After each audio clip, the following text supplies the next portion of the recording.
Hello and welcome to the Arcane Algorithm Archive contribution guide video series.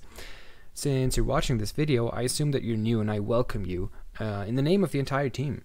In this video series, I'll try to teach you to contribute code or anything really to the Algorithm Archive. The contribution process is pretty much the same as for every other project on GitHub, so you should technically be able to apply most of the things you learn here to other projects. But, some things may vary. This guide, however, is specifically made for the Algorithm Archive. However, this is not an extensive Git tutorial. I expect you to already know the basics of Git. That includes creating projects, committing, checking out, pushing, pulling, that sort of stuff.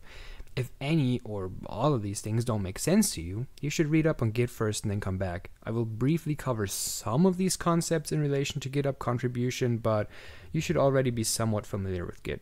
I will try to link useful resources in the description of every video though.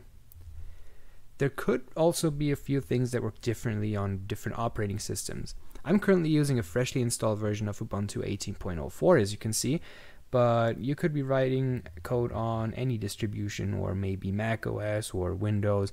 I cannot possibly cover every detail on every operating system. If something's different on another operating system, I'll try to mention it and link some resources in the video description, but that's pretty much all I can do. Okay, with all this out of the way, we can start to dive into the world of GitHub contribution. Once you're done with this video series, you should be able to write and test code and then submit it to the Algorithm Archive as a pull request.